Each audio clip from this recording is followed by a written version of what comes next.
Seja muito bem-vindo ao nosso encontro diário. Que bom estarmos juntos para este momento de paz e de reflexão. Sabe, agora que nos aproximamos do fim do ciclo litúrgico, a Igreja nos faz um convite. Um convite para meditarmos nesta afirmação tão forte de Nosso Senhor. O céu e a terra passarão, mas as suas palavras não. Elas são palavras eternas, que nos revelam a intimidade do Pai e o caminho que a gente deve seguir para chegar até Ele. E elas permanecem porque foram ditas por Deus, para cada pessoa, em cada época. Pense bem, muitas vezes e de muitas maneiras, Deus falou aos nossos pais pelos profetas. Mas agora, nestes dias que são os nossos, Ele nos falou por meio do Filho. E Jesus Cristo continua a falar. Suas palavras, por serem divinas, são sempre atuais. É o próprio Deus que, com um amor imenso, vem ao nosso encontro. E uma forma muito bonita de acolher esta palavra é com a Lectio Divina, a leitura orante. Não é só ler um texto antigo, sabe? É entrar num diálogo, numa conversa íntima com um pai que está nos céus e que se dirige com todo o amor aos seus filhos. Agora, para a gente conseguir compreender de verdade as Escrituras, nós precisamos de uma chave. E essa chave é o próprio Cristo. Toda a Escritura que veio antes dele só encontra seu sentido pleno na luz da sua figura, da sua pregação. É ele quem abre o nosso entendimento. Santo Agostinho expressou isso de um jeito maravilhoso.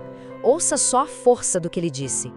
Lede os livros proféticos sem ver neles a Cristo. Não há nada mais insípido, mais sem graça. Mas descobri neles a Cristo, e o que ledes não só se torna saboroso, mas inebriante. É isso. Cristo transforma a leitura, dá sabor, dá vida. Essa comparação ilustra perfeitamente o ponto. Sem Cristo, o Antigo Testamento é como se fosse um baú com um tesouro imenso dentro, mas trancado, sem a chave para abrir. Fica um véu sobre o entendimento. Mas em Cristo, esse véu some.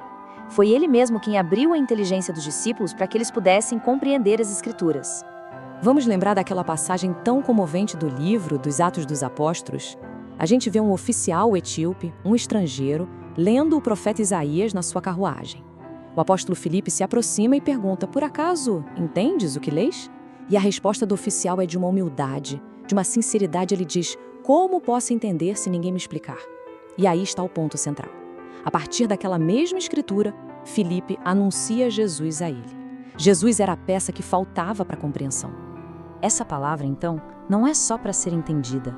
Ela é para ser nosso sustento de cada dia, o alimento da alma, uma fonte pura que nunca seca de vida espiritual. Comentando justamente essa passagem do etíope, São João Crisóstomo nos faz um apelo.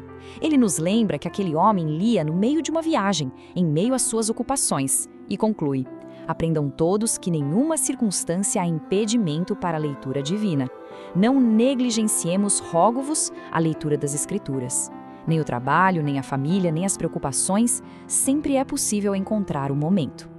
E por que essa insistência toda? Porque a palavra de Deus não é letra morta, não é algo do passado.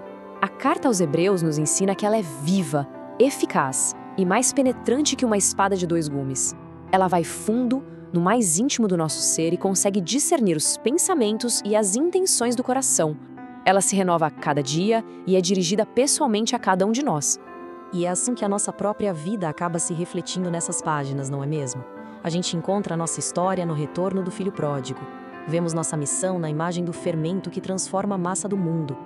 Quantas e quantas vezes não rezamos com as palavras do cego Bartimeu: Senhor, que eu veja, pedindo uma luz para a nossa vida? Ou então, reconhecendo a nossa fraqueza, suplicamos como publicano: ó Deus, tem piedade de mim, que sou pecador. É um consolo imenso encontrar Jesus assim, todos os dias, no Evangelho. Mas veja bem, saber e sentir ainda não é o fim do caminho. O último passo, e talvez o mais importante de todos, é viver o Evangelho. É fazer dessa palavra carne na nossa existência. Às vezes, acontece. Como um coral que canta sem instrumentos, a nossa vida espiritual pode começar a perder o tom, a baixar cada vez mais, a definhar. Será que a nossa vida cristã não começou a soar um pouco desafinada? Quando isso acontece, a gente precisa de um diapasão, sabe? Algo que nos dê a nota certa, um tom mais alto. E a meditação de uma passagem do Evangelho, especialmente da Paixão de Nosso Senhor, tem exatamente essa força. É como se fosse um chamado enérgico para a gente fugir de uma vida meio morna, menos heróica, e nos afinar de novo com a vontade de Deus. Então, o ponto crucial é este. O Evangelho não foi escrito só para a gente conhecer, foi escrito para ser vivido. Cada detalhe, cada ponto narrado foi recolhido para que a gente o encarne nas circunstâncias concretas da nossa existência. O Senhor nos chamou para segui-lo de perto. Por isso, tomar o Evangelho todos os dias, lê-lo e vivê-lo como uma norma concreta, foi exatamente assim que os santos fizeram. E é este o caminho que também nos é proposto. Se esta reflexão trouxe um pouco de paz para o coração, compartilhe com os amigos esse momento de oração. Louvado seja nosso Senhor Jesus Cristo. Para sempre seja louvado.